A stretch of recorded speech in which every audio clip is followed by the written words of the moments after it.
My name is Tara Black, and this is the story of how I learned that sometimes life gives you the worst possible hand, but it also gives you the strength to play it perfectly. It all started 3 years ago when I was 17. I thought I knew everything about love, about trust, about forever. I was dating Blake Hamilton, the most popular guy at Westfield High. He had dark hair, green eyes, and a smile that could make any girl forget her own name. We'd been together for 2 years. He promised me the world, told me we'd go to college together, get married after graduation. I believed every word because when you're young and in love, promises feel like contracts written in stone. But life has a way of showing you just how fragile those stones really are. The day I found out I was pregnant, my whole world shifted.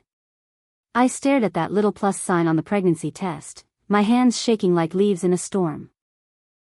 17 years old, senior year of high school, and suddenly I was facing a future I'd never imagined. If you like our revenge stories, please subscribe for more. We drop powerful news stories every week, filled with truth, emotion, and justice. Don't miss the next one. And remember, some stories hurt, but they heal too. Subscribe now, and join the journey. I called Blake immediately, my voice barely a whisper. We need to talk. He met me at our usual spot, the old oak tree behind the school where we'd shared our first kiss. The irony wasn't lost on me that this same tree would witness our last real conversation. I'm pregnant, I said, the words tumbling out before I could stop them. Blake's face went white, then red, then white again. He ran his hands through his hair, a nervous habit I'd always found cute until that moment. Are you sure? He asked, his voice cracking. I nodded, pulling the pregnancy test from my backpack. 3 tests. All positive. For a moment, just a moment, I saw something in his eyes that looked like panic mixed with, was that excitement? But it vanished so quickly I wondered if I'd imagined it. What do we do? I whispered.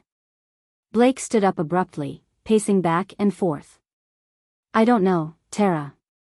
I can't. I'm not ready for this.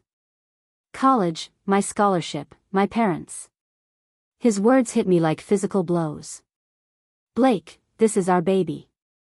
He stopped pacing and looked at me with eyes I no longer recognized. Our mistake, you mean? The next few days passed in a blur of unanswered texts and ignored phone calls.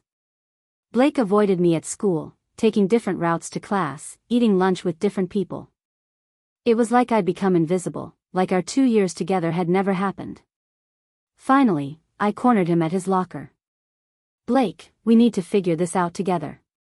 He slammed his locker shut, the sound echoing through the empty hallway. There is no together, Tara. I can't do this. I won't do this. But the baby is your problem now. His words were cold, calculated.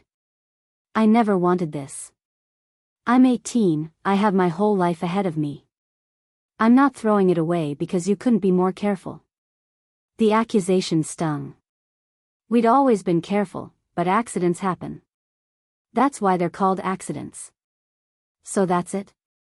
I asked, tears streaming down my face.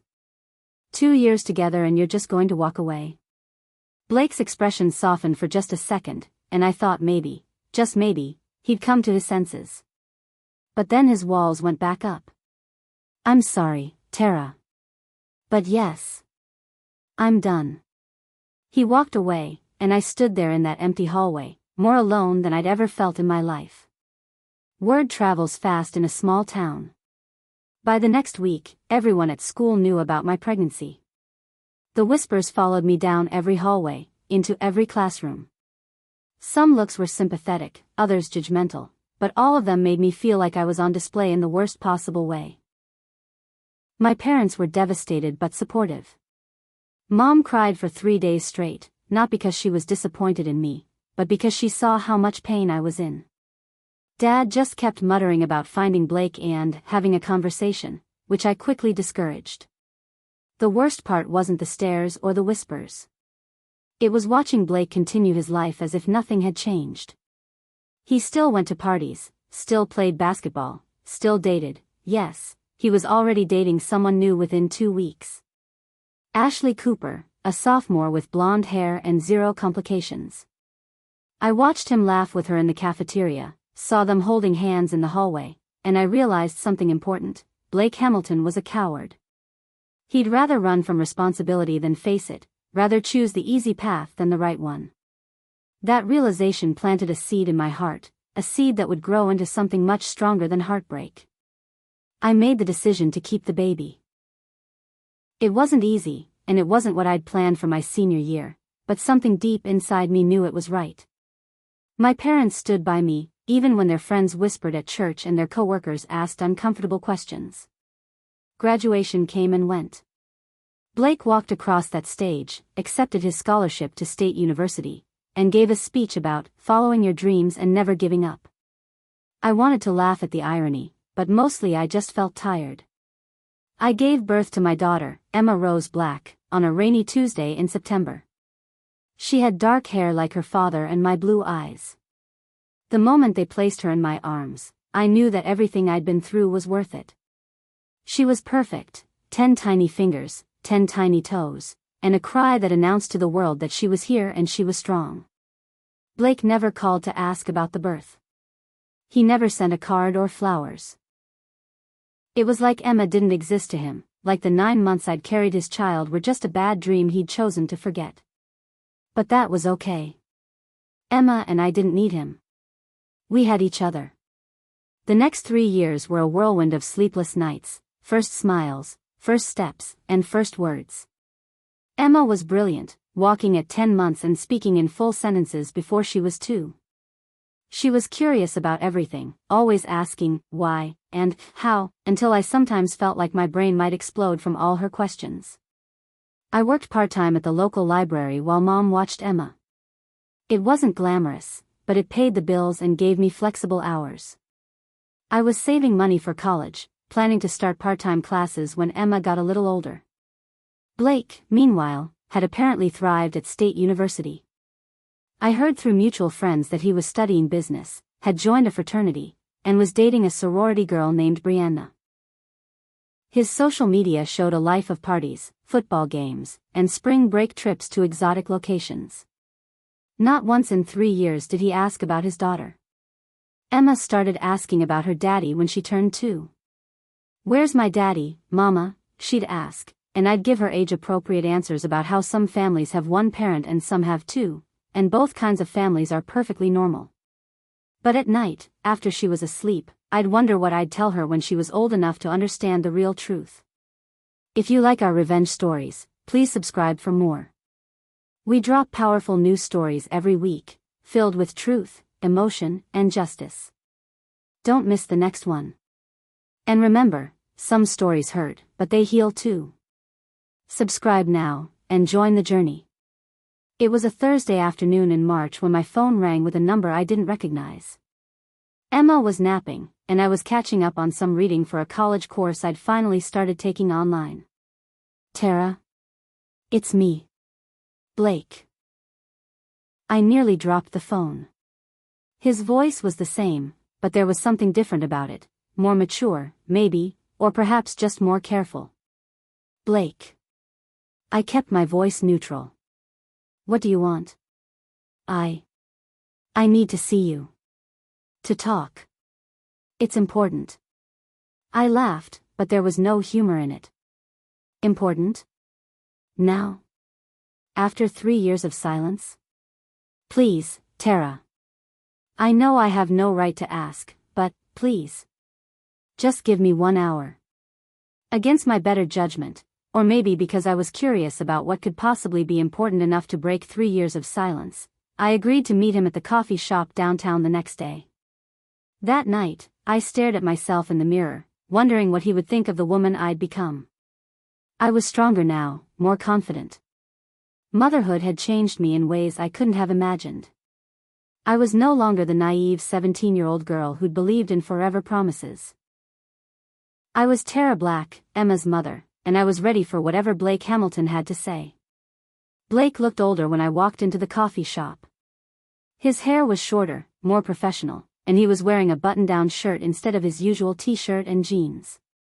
But his eyes were the same green that had once made my heart skip beats. He stood when he saw me, awkward and uncertain. "Tara. You look good." "Thank you." I sat down across from him, keeping the table between us like a barrier. "You said this was important." He ordered us both coffee. He remembered I liked vanilla lattes, and then sat back down, his hands fidgeting with a napkin. "I'm graduating in May," he said. "Business degree, magna cum laude." "Congratulations." I kept my voice flat.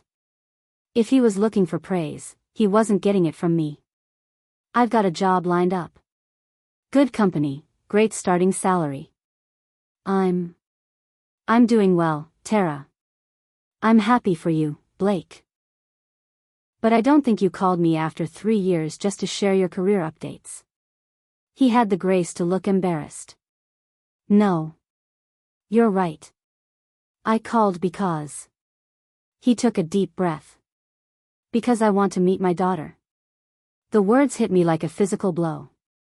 For a moment, I couldn't breathe, couldn't think, couldn't do anything but stare at him in disbelief. "Your daughter?" I repeated slowly. "Yes," Blake said, leaning forward eagerly. "My daughter. Our daughter. I've been thinking about her a lot lately, and..." I held up my hand, stopping him mid-sentence. "Your daughter? Blake, you don't have a daughter.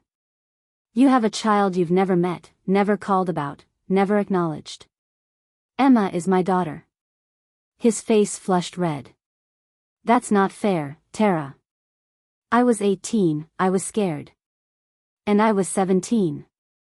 I snapped, my voice rising enough that other customers turned to look. I lowered it, but the anger remained. "I was 17 and scared and pregnant, and you told me it was my problem. You walked away. I know I made mistakes." "Mistakes?" I laughed bitterly. "Forgetting to take out the trash is a mistake, Blake. Abandoning your pregnant girlfriend and your child isn't a mistake. It's a choice. A cowardly, selfish choice." Blake's jaw tightened.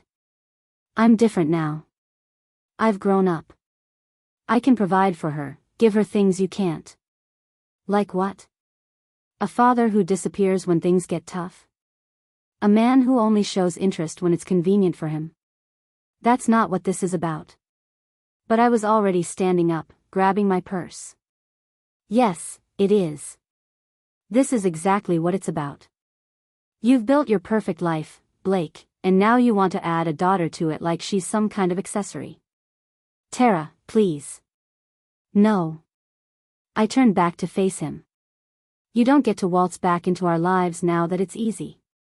I left the coffee shop feeling like I'd been hit by a truck.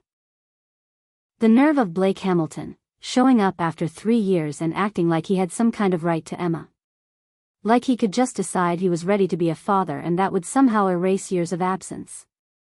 But as I drove home, a different kind of anger started building in my chest.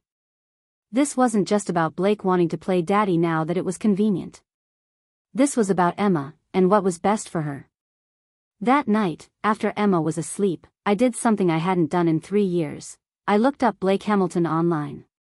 What I found made my blood boil. His social media was full of pictures from college, parties, vacations, expensive restaurants. But what really got to me were the captions. Blake talking about living his best life and no regrets and focusing on the future. No regrets? He had a daughter he'd never met and he had no regrets? Then I found something that made me see red. A post from just 6 months ago showing Blake at some charity event for underprivileged children. The caption read, "So important to give back to kids who need positive male role models. Every child deserves a father figure." The hypocrisy was breathtaking. But then I started thinking strategically instead of just emotionally. If Blake really wanted to be part of Emma's life now, I needed to know what that meant legally. I made an appointment with Amanda Price, the best family lawyer in town. She was a woman in her 40s with steel gray hair and eyes that missed nothing. So let me get this straight, she said after I'd explained the situation.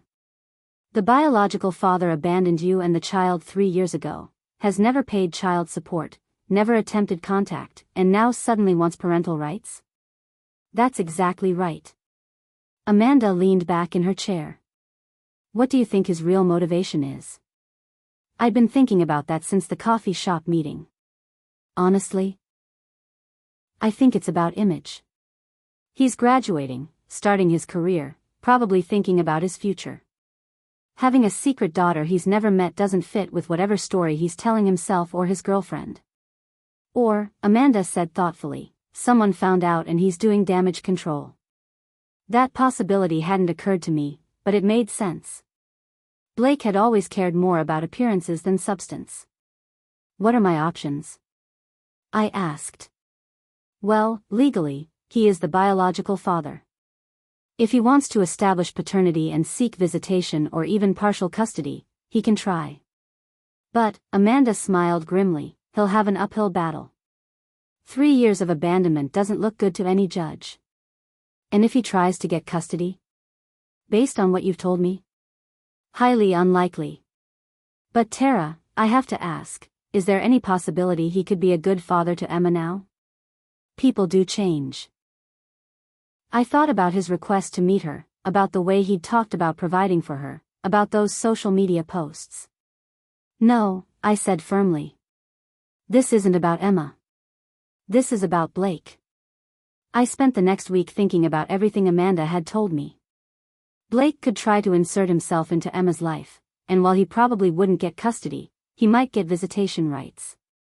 The thought of my daughter being forced to spend weekends with a man who was essentially a stranger, a man who'd abandoned her before she was even born, made me sick. But then I remembered something Amanda had said, he'll have an uphill battle. That gave me an idea. What if I made that hill a little steeper? I started documenting everything. I went through my phone and found all the unanswered texts I'd sent Blake during my pregnancy, all the calls that had gone straight to voicemail. I screenshotted his social media posts, especially the ones about no regrets and living his best life. I also started a journal, writing down every detail I could remember about Blake's abandonment, the dates, the conversations, the promises he'd broken. But I didn't stop there. I started researching Blake himself. What was he really doing at State University? What kind of person had he become? It didn't take long to find some interesting information. Blake Hamilton, it turned out, had been in some trouble during his sophomore year. Nothing too serious, just some underage drinking citations and an incident at a fraternity party that had required police intervention. More importantly, I found out about Brianna Stewart, his current girlfriend. She was from a wealthy family, very involved in charity work, and based on her social media, she had no idea Blake had a child. Suddenly, I understood exactly why Blake wanted to meet Emma now. It wasn't about being a father. It was about controlling the narrative before someone else told his story for him. Well, two could play that game. I called Blake the next day. I've been thinking about what you said. And? His voice was eager, hopeful. Maybe it would be good for Emma to meet her father. But I have conditions. Anything, he said quickly. Too quickly. First, I want to see that you're serious about this. Being a father isn't just about showing up when it's convenient. It's about responsibility, about providing for your child. Of course, I understand. So you'll pay the 3 years of back child support you owe. Silence. Then, back child support? Emma is your biological daughter, Blake. You've had a legal and moral obligation to support her for 3 years. If you want to be part of her life now, you need to take care of your past responsibilities first. Tara, I don't have that kind of money. You had money for spring break trips to Cancun. You had money for fraternity parties and expensive dinners with Brianna. I let that last name hang in the air between us. Another long silence. How do you know about Brianna? I know a lot of things, Blake. The question is, are you serious about being Emma's father, or are you just trying to clean up your image? That's not, this isn't about my image. Prove it. Pay what you owe, and then we'll talk about visitation. I could practically hear him calculating in his head. How much are we talking about? Amanda and I had already worked this out. Based on your earning potential and the state guidelines, about $18,000. The sharp intake of breath told me everything I needed to know. I'll have to think about it. You do that, Blake. And while you're thinking, ask yourself this: what kind of father puts a price tag on his relationship with his child? Blake didn't call back for a week. During that time, I continued my research. I found out that Brianna's family was very traditional, very conservative. Her father was a prominent businessman who'd been quoted in the local newspaper about the importance of family values and personal responsibility. I also discovered that Blake had been interviewing with several high-profile companies, including one owned by a family friend of Brianna's father. His whole future was tied up in maintaining a certain image. When Blake finally called back, he sounded stressed. 18,000 is impossible, Tara. I'm just starting my career. You should have thought about that 3 years ago. Can we work out a payment plan? I smiled, even though he couldn't see me. Blake, this isn't about the money. Not really. Then what is it about? It's about showing Emma that you're willing to sacrifice for her. That she's worth more to you than your comfort, your convenience, your image. This isn't fair. Fair? I laughed. You want to talk about fair? Let me tell you what's not fair. Having morning sickness alone because the father of your baby decided he was done. Going to doctor's appointments alone. Staying up all night with a colicky infant while the father is at fraternity parties. Working 2 jobs to pay for diapers while the father posts pictures of expensive vacations. That's not fair, Blake. I was young. We both were. The difference is, I grew up. I took responsibility. You just disappeared. Another long silence. Then, what if I can come up with half? 9,000? Blake, do you love Emma? The question caught him off guard. I don't know her yet. But I want to. Then prove it. Don't negotiate with your daughter's worth. 2 more weeks passed. I knew Blake was struggling with the decision because I'd started hearing things through TH. Part of me actually respected that.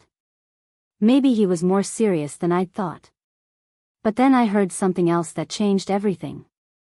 Blake's friend Tyler, who'd never been the sharpest tool in the shed, had been drinking at Mickey's bar and started running his mouth.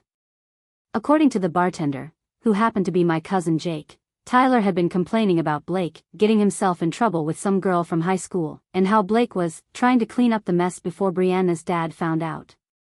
So I was right. This wasn't about Emma. This was about Blake's image, his future, his relationship with his wealthy girlfriend. That night, I made a decision. It was time to stop playing defense and start playing offense. I opened my laptop and started typing. The email was addressed to Brianna Stewart, and it was simple and straightforward. Hi Brianna, my name is Tara Black. I don't think we've met, but I believe you're dating Blake Hamilton. I think there are some things you should know about Blake's past, particularly about his 3-year-old daughter, Emma, whom he's never met. I'd be happy to meet with you to discuss this situation, as I believe it affects all of us. Please let me know if you'd like to talk. Tara. I hesitated for just a moment before hitting send. Then I smiled. Let the games begin. Brianna Stewart called me the next day. Her voice was shaky, uncertain. Is it true? She asked without preamble. Does Blake have a daughter? Yes. Her name is Emma Rose Black. She's 3 years old, and Blake has never met her. I heard Brianna take a shuddering breath. He never told me. We've been together for over a year and he never said anything. I'm not surprised. Blake has been very good at pretending Emma doesn't exist. But he talks about wanting kids someday. About what a good father he'll be. Maybe he will be, with the right person and under the right circumstances. But Emma wasn't the right circumstances for him. We agreed to meet at the same coffee shop where Blake and I had talked. Brianna was exactly what I'd expected, blonde, perfectly put together, clearly from money. But there was something genuine about her that I hadn't anticipated. "I need to see proof," she said after I'd told her the whole story. I'd brought Emma's birth certificate, photos from the hospital, even some of the unanswered texts I'd sent Blake during my pregnancy. Brianna's face went pale as she looked through everything. "He was with me when she was born," she whispered, looking at the birth certificate date. "We went to his fraternity's fall formal that night. He was laughing and dancing while his daughter was being born." "I'm not telling you this to hurt you," I said gently. "But you should know who you're planning a future with." Brianna looked up at me with tears in her eyes. "What kind of man abandons his own child?" "The kind who's more concerned with his image than his responsibilities." Blake called me that evening, and he was furious. "How dare you contact Brianna? You had no right." "I had every right," I interrupted. "Emma is my daughter, and I have every right to protect her from people who might hurt her. Brianna would never hurt Emma." "I'm not talking about Brianna, Blake. I'm talking about you. You've ruined everything." Brianna broke up with me. Her father canceled my job interview. 3 years, Tara. 3 years I've been building toward this future and you've destroyed it in one day. I felt a cold satisfaction settle in my chest. Now you know how it feels to have your future destroyed by someone else's choices. This is different. No, it's not. The only difference is that when my future got destroyed, I had to deal with it alone while taking care of a baby. When your future gets destroyed, you just have to deal with the consequences of your own actions. Blake's voice turned venomous. "You think you're so righteous, don't you? You've been planning this from the beginning." "No, Blake. If I'd been planning this from the beginning, would have done it 3 years ago. I gave you 3 years to step up and be a father. You chose not to. I gave you a chance to make things right by taking financial responsibility. You tried to negotiate your daughter's worth. I gave you every opportunity to prove that you cared more about Emma than you did about yourself. And you failed every single test." Blake hired a lawyer. Amanda called me the next morning. "He's filed for paternity establishment and visitation rights. He's claiming you've been keeping him from his daughter and that you're manipulating the situation. Can he win? He can try. But here's the thing, Tara, his own actions have given us everything we need to fight this." Over the next few weeks, we built our case. We had documentation of Blake's abandonment, his refusal to provide support, his complete absence from Emma's life. We had his social media posts showing a carefree lifestyle while his daughter needed basic necessities. But the real ammunition came from an unexpected source, Brianna Stewart. She called me 3 days before the hearing. "I want to testify on your behalf." "Brianna, you don't have to." "Yes, I do. Blake lied to me for over a year. He was planning to propose next month, and he never told me he had a child. What kind of marriage would that have been, built on such a fundamental lie? What will you say?" "The truth. That Blake told me he never wanted children, that he thought people who had kids young were irresponsible. That he said family was something you choose when you're ready, not something that just happens to you." I felt tears prick my eyes. "Thank you. Don't thank me yet. Thank me after we make sure Emma stays with the parent who actually loves her." The irony wasn't lost on me that Blake's own ex-girlfriend, was going to be one of our strongest witnesses. The courthouse was smaller than I'd expected. Blake sat with his lawyer on one side, looking uncomfortable in a suit that was probably borrowed. I sat with Amanda on the other side, feeling more confident than I had in weeks. Blake's lawyer went first, painting a picture of a young man who'd made mistakes but was now ready to take responsibility. They argued that I was vindictive and manipulative, that I was using Emma as a weapon against Blake. "Mr. Hamilton is a college graduate with excellent earning potential," his lawyer said. He can provide opportunities for this child that Ms. Black simply cannot. When it was our turn, Amanda was devastating. Your Honor, this case isn't about what Mr. Hamilton can provide now. It's about what he chose not to provide for 3 years. It's about a man who, when faced with responsibility, chose to run. It's about a father who told his pregnant girlfriend that their child was her problem now. We presented all of our evidence, the unanswered texts, the social media posts, the documented abandonment. Then Brianna took the stand. She was poised and articulate, and her testimony was damning. Blake told me he never wanted children because they would interfere with his goals. He said people who had accidental babies were being irresponsible and should face the consequences alone. Blake's face went red as she spoke. Did Mr. Hamilton ever mention his daughter to you? Amanda asked. Never. Not once in the year and 2 months we were together. I found out about Emma's existence from Miss Black. In your opinion, was Mr. Hamilton's recent interest in establishing paternity motivated by a genuine desire to be a father? Brianna looked directly at Blake. No. I believe it was motivated by fear that his secret would be exposed and damage his professional and personal relationships. Judge Patricia Howe was a stern woman in her 60s who'd been on the family court bench for over 20 years.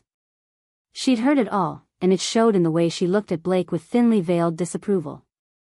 Mr. Hamilton, she said after both sides had presented their cases, you abandoned your pregnant girlfriend and your unborn child. You made no attempt to contact or support this child for 3 years. You lived a lifestyle that showed complete disregard for your responsibilities as a father. Blake's lawyer started to object, but the judge held up her hand. I'm not finished. You then suddenly decide you want to be a father, not when it would be best for the child, but when it's convenient for you. You've offered no compelling evidence that your presence in this child's life would be beneficial to her. She turned to me. Ms. Black, you've raised this child alone for 3 years. You've provided for her, cared for her, and built a stable life for both of you. The child knows no father but the absence of one. The judge looked back at Blake. Mr. Hamilton, while you are indeed the biological father of this child, biology alone does not make you a parent. Parenting is about sacrifice, commitment, and putting the child's needs before your own. You have shown none of these qualities. My heart was pounding as she continued. Furthermore, your recent attempts to contact Ms. Black appear to be motivated by self-interest rather than genuine concern for the child's welfare. Your ex-girlfriend's testimony was particularly illuminating in this regard. Blake's face was ashen. Therefore, I am denying your petition for visitation rights. The child's best interests are served by maintaining the stable environment Ms. Black has provided. I felt Amanda squeeze my hand under the table. However, the judge continued, and my heart sank. I am ordering genetic testing to establish paternity legally, and I am ordering Mr. Hamilton to pay child support retroactive to the child's birth. Blake's mouth fell open. Outside the courthouse, Blake approached me one last time. I hope you're happy, he said bitterly. I looked at him, really looked at him, and realized I felt nothing. No anger, no satisfaction, no regret. Just nothing. This was never about making me happy, Blake. It was about protecting Emma. From her own father? From a man who sees her as an inconvenience to be managed rather than a daughter to be loved. Blake's shoulders sagged. I could have been good for her. Maybe. But that was your choice to make 3 years ago, and you chose differently. As I walked away, I heard him call after me, what do I tell people about having a daughter I can't see? I turned back one last time. Tell them the truth, Blake. That you had a chance to be a father and you threw it away. That evening, Emma and I had a celebration dinner at her favorite restaurant. The one with the playground and the chicken nuggets shaped like dinosaurs. She didn't know what we were celebrating, just that Mama seemed happy and that meant extra ice cream for dessert. Mama, she said as I tucked her into bed that night, are you sad? No, sweetheart. Why do you ask? You look different. Like when you watch the sad movies. I kissed her forehead. I'm not sad, baby girl. I'm proud. Proud of me? Proud of us. The child support payment started the next month. Blake had to take a job at a construction company to make ends meet while he paid back 3 years of support plus ongoing monthly payments. I heard through the grapevine that he was living in a small apartment and driving an old car. I didn't feel sorry for him. The money made a huge difference for Emma and me. I was able to quit my second job and focus on school. I enrolled in a full-time program to become a social worker, inspired by my own experience navigating the legal system. Emma started preschool at a wonderful program that emphasized creativity and independence. She loved it, making friends easily and impressing her teachers with her vocabulary and curiosity. One day, she came home with a drawing she'd made in art class. It showed 2 stick figures, one big, one small, under a rainbow. "This is you and me, Mama," she said proudly. "It's beautiful, baby. Who else is in the picture?" She looked at me like I was silly. "Nobody else. Just our family." And that's when I realized something important. Emma didn't feel like she was missing anything. She didn't feel incomplete or damaged by not having a father. She felt loved, secure, and whole. That was all that mattered. 6 months later, I ran into Tyler at the grocery store. Blake's old friend looked uncomfortable when he saw me, but I smiled and said hello anyway. "How's Blake doing?" I asked, genuinely curious. Tyler shifted awkwardly. He's having a tough time. The child support payments are pretty steep, and he's been having trouble dating. Word gets around, you know. I nodded. I imagine it does. He says you destroyed his life. I considered this. Tyler, can I ask you something? Do you have kids? Yeah, a 2-year-old son. And if someone tried to keep you away from him, how would you feel? I'd fight them with everything I had. Exactly. Blake had 3 years to fight for Emma. 3 years to prove he wanted to be her father. He didn't. He only cared when his secret was about to be exposed. Tyler looked thoughtful. I never thought about it that way. The thing is, I didn't destroy Blake's life. His choices caught up with him. There's a difference. As I drove home, I thought about accountability and consequences. Blake had always been charming enough to talk his way out of trouble, popular enough that people wanted to give him the benefit of the doubt. But parenthood doesn't care about charm or popularity. It cares about showing up, day after day, even when it's hard. Especially when it's hard. A year later, Emma and I moved into a bigger apartment. I was doing well in school, maintaining a 4.0 GPA while working part-time at a social services agency. Emma was thriving in kindergarten, already reading at a 2nd grade level. We'd built a good life, just the 2 of us. One evening, as I was helping Emma with an art project, she looked up at me with those serious blue eyes. "Mama, why don't I have a daddy?" I'd been preparing for this question for years, but it still caught me off guard. "Well, sweetheart, you do have a daddy. He chose not to be part of our family." Did he not like me? My heart broke a little. "Oh, Emma. This had nothing to do with you. Sometimes grown-ups make decisions that don't make sense, even to other grown-ups. Your daddy wasn't ready to be a parent when you were born. Is he ready now?" I thought about Blake, still paying child support, still dealing with the consequences of his choices. "I don't know, baby. But it doesn't matter, because we're a complete family just as we are." Emma nodded solemnly, then brightened. "Can we make cookies?" And just like that, the heavy moment passed. Because that's how it is with kids, they process things and move on, trusting that the adults in their lives will take care of the big stuff. I was determined to be worthy of that trust. 2 years after the court hearing, I graduated with my bachelor's degree in social work.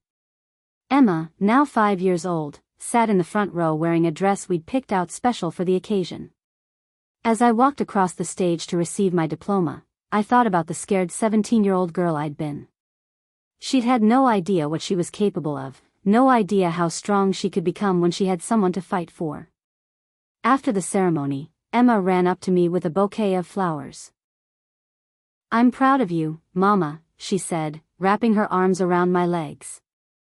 "I'm proud of us," I told her, echoing what I'd said that night after the court hearing. Later that evening, after Emma was asleep, I found myself looking through old photos. There was one from the hospital the day Emma was born, just me holding her, both of us looking a little bewildered but determined.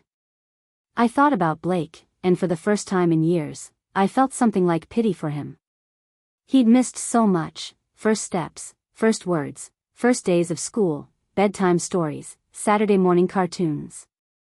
He'd chosen his comfort over these irreplaceable moments, and now they were gone forever. But that was his loss, not ours. Emma and I had built something beautiful from what could have been a tragedy. We'd created a family based on love, respect, and mutual support. We'd learned that sometimes the people who are supposed to be there for you won't be, but that doesn't mean you can't thrive anyway. Most importantly, we'd learned that we were enough. Emma was enough. I was enough. We were enough. And sometimes, enough is everything. The revenge I'd planned had worked exactly as intended. Blake had faced the consequences of his actions, and Emma was safe from his selfishness. But the real victory wasn't in his downfall, it was in our rise. We'd taken the worst thing that had ever happened to us and turned it into the foundation of something strong and beautiful. That's the best revenge of all, living well despite those who tried to break you. If this story moved you, don't forget to like the video, subscribe for more powerful narratives, and share your thoughts in the comments. We'd love to hear what part hit you the hardest. Thanks for watching.